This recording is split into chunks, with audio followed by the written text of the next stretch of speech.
Zasad lješnika star 10 godina. Sađen na 4 metra između redova i 3 metra u redu.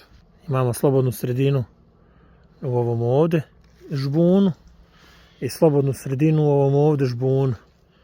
Međutim, oni se spajaju između, guše, prave problem dole. Ima grana koje su suve. Ako nema sunca, to se suši. Kako riješiti problem? Može definitivno rezidbom. Nakon 10 godina rada uvjeren sam da to može. Zasad sa razmakom 4 metra između redova i 3 metra u redu. Ali ova ima tek 4 godine. Sadnice u ovom voćnjaku i sadnice u onom prethodnom voćnjaku su iz istog rasadnika.